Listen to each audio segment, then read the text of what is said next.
In this video, I'm going to show you an easy workaround to run OpenFrameworks in Visual Studio 2019. So the first thing we want to do is go to the OpenFrameworks website, go to the download link, and then download the 2017 download. I've already downloaded this, so I'll just head to my downloads folder, and we'll copy the OpenFrameworks zip and bring it to our documents. Right click that and extract it with 7-zip.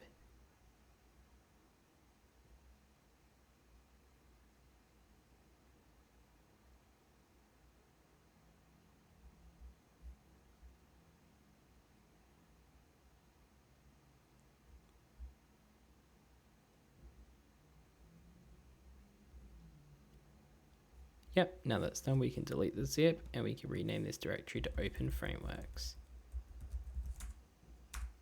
Yep, and then we can go into our project generator VS directory and open projectgenerator.exe. So now let's just create an example and we'll call this example.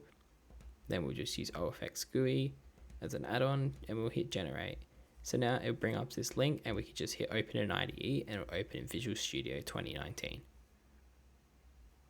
So then we just hit OK and that'll move it to 2019 project.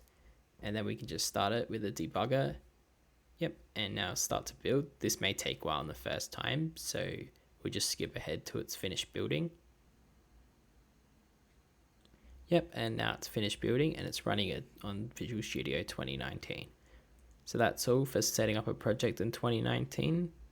Hope you found it helpful.